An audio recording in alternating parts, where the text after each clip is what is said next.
Thank you for joining me today on Paint a Beautiful Picture. My name is Violet Newby. This is episode number 130. Today we're going to talk about teaching your child to look for a mate.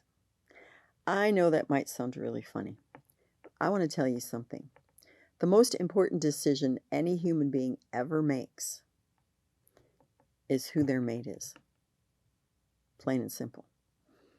It'll either make your life amazing, joyful, beautiful, fulfilling, and satisfying, or ugly, miserable, horrible, agonizing, and constantly frustrating.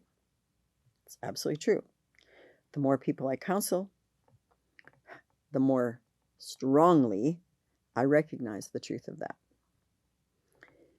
You might say, well, I only have a 5-year-old. Let me tell you, this is a great time to begin. I'm not kidding you, and you'll understand that in a few minutes when we're done. You say, oh, my child's already 19 years old, and they think they're in love with this person, and this person is a nightmare, and I don't know what in the world I'm supposed to do because, of course, my kid doesn't want to hear it. That's okay. Maybe this is going to be helpful to you, too. All right. Oftentimes, we go with our heart or our gut, right? I mean, that is what we as human beings do. Our challenge is that sometimes that's not always dependable, especially if at any point in our life someone abused us, abandoned us, in significant ways hurt us. And here's the thing, Mom and Dad, you might think that you know everything, but I want to promise you that you do not. I can tell you this. I know a person incredibly well who was sexually molested through 7 years of their childhood. Their parents did not find out until they were 30. The person that had been molested was 37 years old. So for 37 years of their parenting experience, they thought they knew everything about their child. And there were 7 years of horror from their child's life they didn't know about. Oh, and I know someone right now who is 42 years old who was sexually molested, whose parents know nothing about it yet. I don't blame the person who was molested for not telling their parents because they aren't the kind of people that would handle it.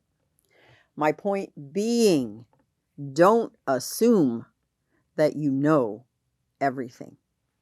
So if your child's making some really poor choices at 19 or 20 and you're going, what on earth? There may be factors that you don't know a single thing about.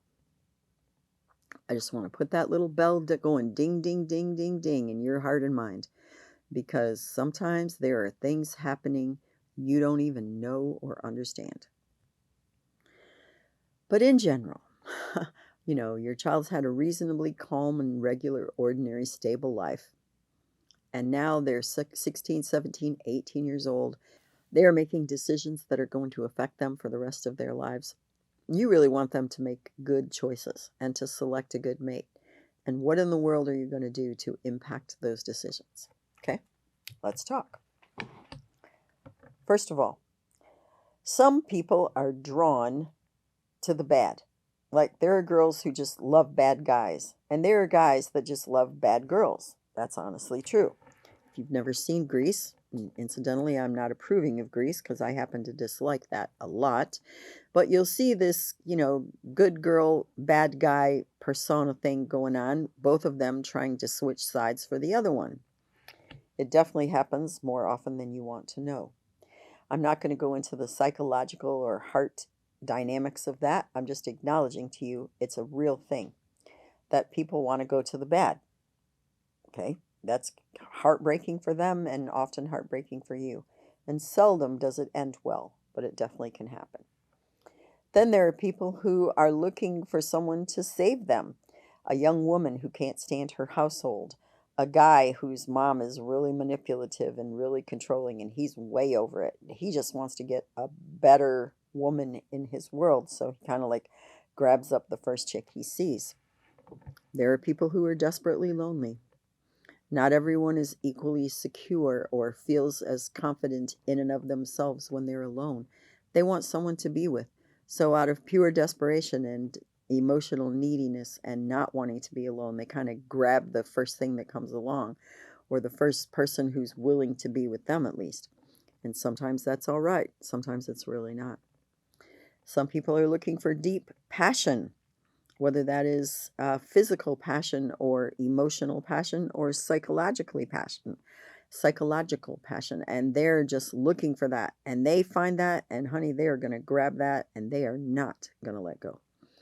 Some people are looking for emotional stability, and they're looking for someone who's like rock solid. That's when you sometimes will see a young woman, 19, 20, marry a 40 or 44, 45-year-old guy. She really sees this guy as very stable, and he's lived life, and he's going to be able to show her what to do and how to live.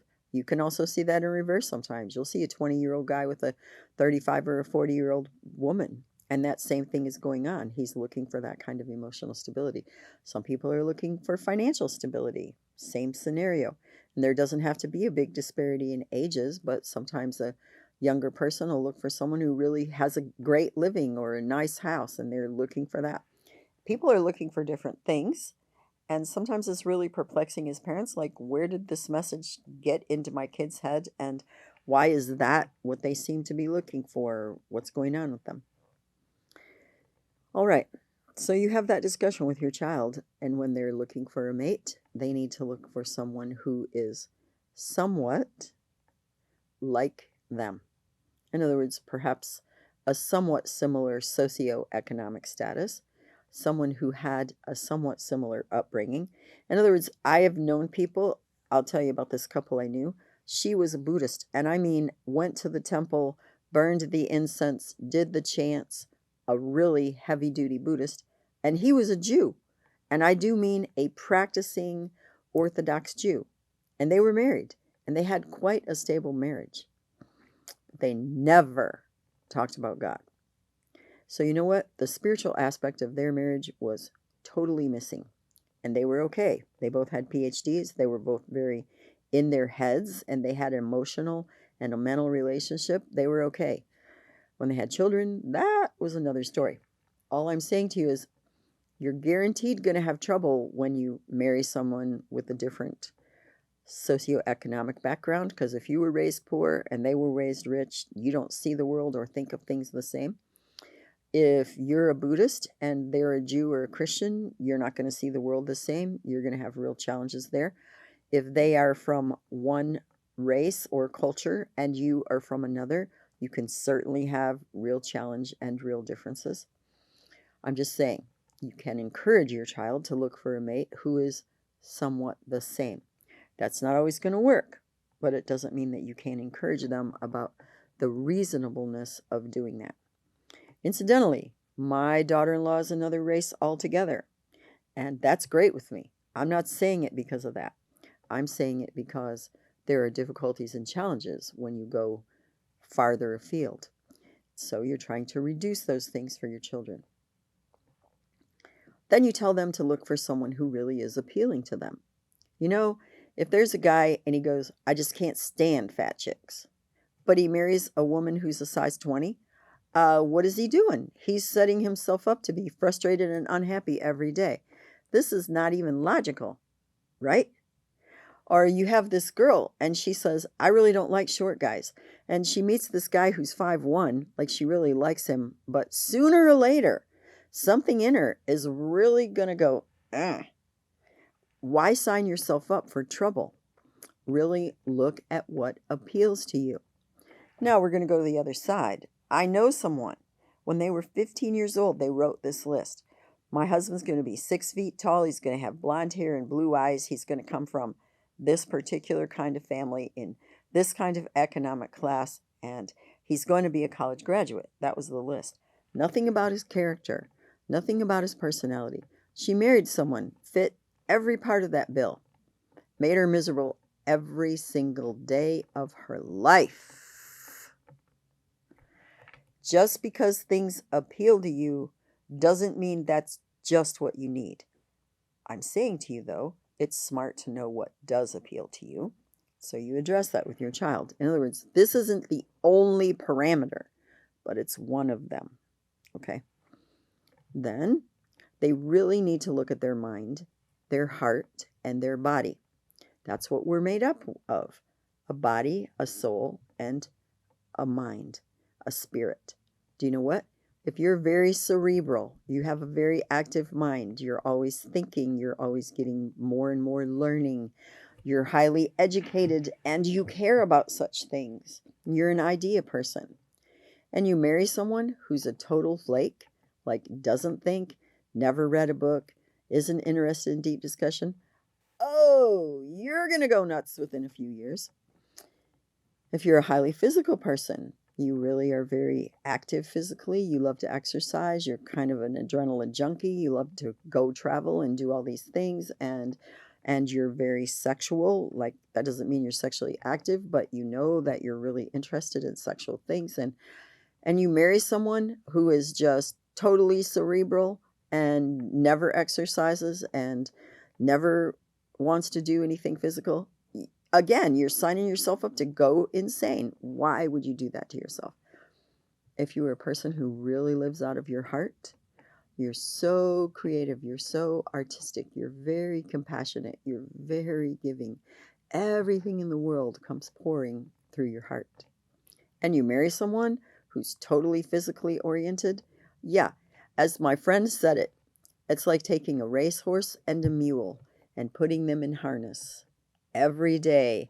Both of them are going to be frustrated and both of them are going to be sore. No joke, right? Look at your child, help your child assess themselves and know themselves, and say, you know, you're a very cerebral person. Your whole world is about thinking and an active mind. You might be extraordinarily frustrated to marry a really physical person. Now, let me tell you, this isn't always the truth. If that very physical person is very capable of thought and conversation, it actually might be a great recipe for a good relationship. I know someone who has a PhD, utterly brilliant, and she dated a construction contractor. The guy was really good with math and really good with people. She was a very cerebral woman, and he's a very physical guy. You know, she has a PhD, she's a college instructor. This guy was a construction contractor. He was really good at math and really good with people. He had a number of skills, and he was a good thinker. He was a good conversationalist. They had a good relationship. So I'm not telling you that this can't happen. Just these are all factors that young people need to look at, that you need to look at, and they need to take these things into account. All right, so you have someone, they're really making a lot of cash, and they're dating someone who's not. That's not always a problem, especially if the person with a lot of cash is a generous person and a giving person. I admit I was in a relationship once where I made 3 times as much money as he did. It didn't bother me in the least. But I'll tell you, over time, it really started bothering him. You have to look at that very honestly and recognize it can be a problem area, and you've got to be willing to have open conversation about it. Especially, I hate to say this, but it's still true in today's world. Maybe in 20 years it'll change. If a woman makes a whole lot more bucks than a guy, sometimes that's tough on a guy's ego. Not every guy, but some guys, it's really hard on them. And I've seen it more often than not that it was difficult for the man than it was easy. So that's why it's a factor that you have to talk about. All right, it can also become a factor for a man when he feels like this woman is just using him or just interested in his money. So again, finances definitely need to be discussed, or the financial position of each of the person that are considering becoming couple. All right, and then I'm going to really get to the heart of it, because I think this is a big deal. Spiritual things. Some people aren't spiritual. They don't care. There's no God in their life. They don't think there's a God. It doesn't have anything to do with them, they think. All I can say about that is I pray that person learns differently, because I think they're missing a huge part of life. But for someone who is very spiritual, who really and truly cares, and who gets involved with someone who is not, that's going to be a problem. If I'm talking to you as a dad or as a mom, and you're a Christian person, and you raise your children in a Christian environment, and they run after this person who is totally has nothing to do with God and living a really different kind of a lifestyle, you probably already are afraid or concerned about what that's going to look like, and for good reason. And so you instruct your children, when you look for a mate and you really do have a great love for God and a real strong commitment to a certain moral and spiritual foundation, it is extraordinarily wise for you to look for someone similar in that area. Every single bit of this is to help your child have a happier life, a fuller life, a more satisfying life. You know what? Every couple alive, no matter how well suited they are, they have differences. They have arguments. Sometimes they have throwdown fights with each other. What do you know? This is what human beings do. But to the best of your ability, instruct your child about the kind of mate they are going to look for. My challenge for you today is this. Did I choose a good mate? Because if you're one of those mule and racehorse in harness always fighting with each other and you didn't, then you understand and you can talk to your child intelligently. That doesn't mean, I hate your dad. I wish I never would have married him. Your mom is such a fool. What was I thinking? As much as I didn't perhaps make the best selection when I married your mom. I didn't choose as wisely as I might have when I married your dad. I love him. I'm committed to him. We have had a pretty stable relationship, but I'm trying to help you avoid some of the pitfalls. You can have that honest of a conversation with your 17 or 18-year-old. I promise you can. But here's the story. You tell your kids in no uncertain terms. It is the most crucial decision you will ever make. Don't make it quickly. Don't make it independently. In other words, listen to your mom, listen to your dad, listen to people who really love you and care about you, who see it differently than maybe you do. And if they tell you they're seeing all kinds of warning signs, please at least take into consideration what they're saying to you. And don't make that decision lightly. Oh, if it doesn't work, I'll just go ahead and get divorced in 6 months. Do you know what? When people get married, there is a join there. There really is. You can't deny it. And I always say, because I've been divorced twice, and both times it was like this, it's like getting cut in half with a hacksaw. It's messy, it's painful, and it does permanent damage. I met a young woman, and she said to me, I got divorced from my husband. We're really good friends, but it still hurt like crazy.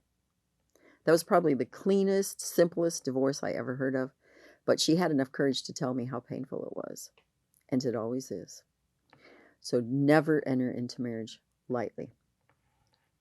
I know this is the tip of the iceberg. I could probably talk to you about this subject for an hour, but it's a great start for you in helping your child select a good mate. Please leave me your comments, questions, or suggestions. Feel happy to leave me a thumbs up if you enjoyed this video, and please share it with someone else. Thank you for joining me today on Paint a Beautiful Picture. You may find additional information on our paintabeautifulpicture.com website. Additionally, you may watch me on Rumble, and you may also listen to a podcast on Buzzsprout or Spreaker, all under the name Paint a Beautiful Picture. If you like this video, please give me a thumbs up. You may subscribe, and if you are interested in receiving notifications, please hit the notifications button.